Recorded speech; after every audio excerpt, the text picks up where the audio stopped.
Yo, YouTube. We're going to put a bump steer kit on the 1980 Trans Am today. They first sent it to me. They sent me some wrong parts. Like these, you're supposed to put these washers in there to space this out to get the bump steer so it moves up, so the wheel moves up and down without, you know, moving in and out like it shouldn't. And we're not going to align any of that. We're just going to put it on. We got a place that's going to align for us, but they had initially sent these. See, if you put those on there, it left literally no adjustment for these. So they sent me these. These are thinner, you know. See, whereas that's that big, this is only that wide, and it leaves you, you know, so you can use these spacers for adjustment up and down. So, but yeah, let's I've already put them together, but let's jump under here and toss them on. So I pulled the car up. I bought these new ramps from Harbor Freight. I didn't think either car, I bought them for the truck for changing oil and stuff. The truck's almost big enough that I can fit under it, but it's not. And I bought them for the truck. The truck could go up on them ramps easy.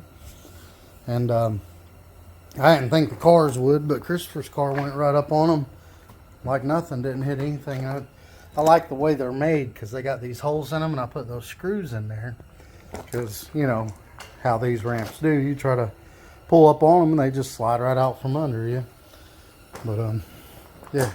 That's why the board floor works good in those ramps, so I can just put them screws in here. But let's jump under here and we're going to do one side at a time. We'll take this side off, put it on. We're going to try to put it back on the exact same way it come off. And then over here we got the steering wheel. We're going to try to straighten that up. Actually, I think the wheels are straight. I think the steering wheel was off just a little. I can't remember. But yeah, they'll align that all for us. We'll turn the steering wheel just a little bit to get it back straight. And then, yeah, there we go. That should do it. Now we're going to try to put them back on there just like they came off, the same width and everything. And the reason why I wanted to do this with ramps is hopefully when we take this bar off right through here, the wheel will stay exactly where it's at. So if we had this jacked up in the air and we took this off, that wheel could move, and we need to stay exactly where it's at so we can put the other one back exactly where we took this one off. So the first thing, there's a cotter pin in this castle nut, which is kind of hard to get to with the wheel on, but because, yeah. All right, we're going to go ahead and take his cotter pin out. We'll take that nut off, and then we'll knock this down, and then we'll loosen this one, and we'll unscrew all of this off of that. All right, usually you can beat right there or beat right there. That'll come out of there, but it ain't coming out. So I put the castle nut upside down. I screwed it down to where the nut's about even with the bolt. I'm gonna smack it with the hammer. Big old hammer. Right up there. It's out. It fell down there. Now we'll just loosen this bolt and nut, and we should be able to unscrew it from right there. Alright, loosen that nut and bolt up. See, right there. Nice and loose. And then these are reverse threads, see. And we'll screw this one off. And we'll throw the other one back on. And we'll make it the same distance. We just need it straight enough to get it on the trailer. This new one we're putting on, it's really easy to adjust. You just grab that one big bar, loosen the two. Well, we'll go over that here in a minute. But yeah. I don't think that tire's moved any, but just to be on the safe side, we didn't move this part. And we can see on the threads up there, we can see how far it went up through there. Let's go ahead and take the one that we're going to put on it and make it the exact same size as this one. Alright, set them both on a nice even surface and then just eyeballed it. We need the middle of that to the middle of that to be about the same. It's gotta go a little higher. But yeah, that's how I've been doing it. I got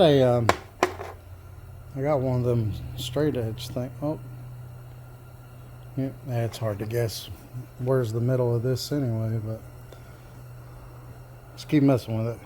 When doing this, you got to make sure this piece is straight, like this will swivel around. See, you got to make sure it's as straight as you can get it in that hole. But I think we're pretty close right there. I know it's not straight in the hole right now, but it's too hard to get it straight and hold at the same time. I think we're pretty close there.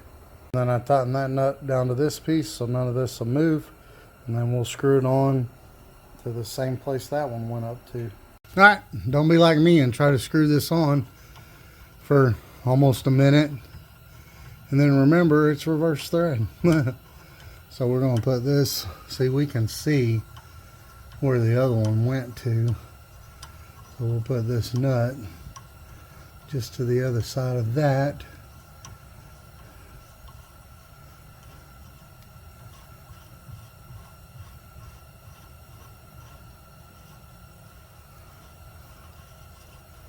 Right there. And we'll put that on.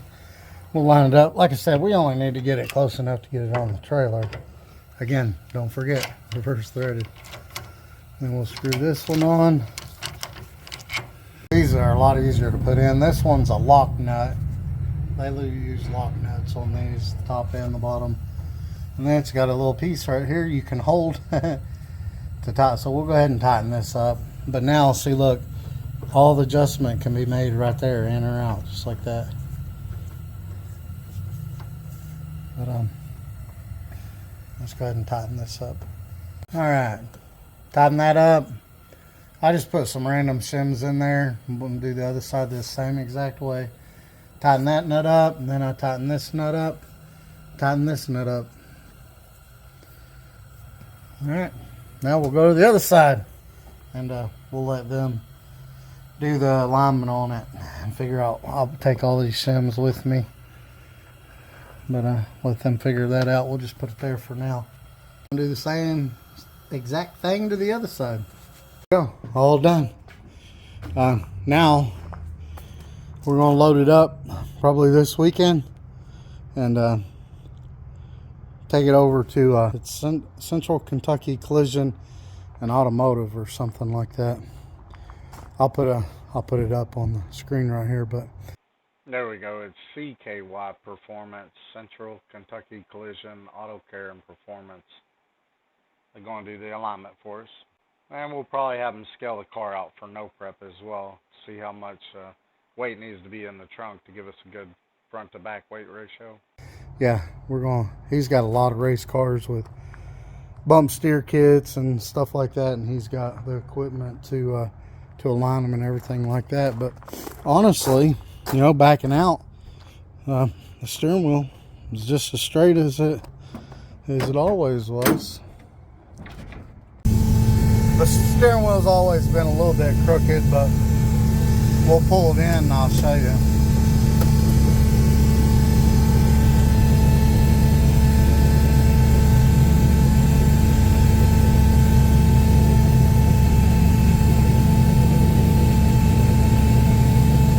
Pretty much right back where it was a little crooked from, I don't know, we did something and made it a little crooked. Oh, we was messing with the horn. Took the steering wheel off, got it back on. A little crooked. I could probably take the steering wheel off and go one little notch over this way and it'd be good, but they'll line all that up when they do the alignment. That's gonna do it. Wow. Y'all have a good day.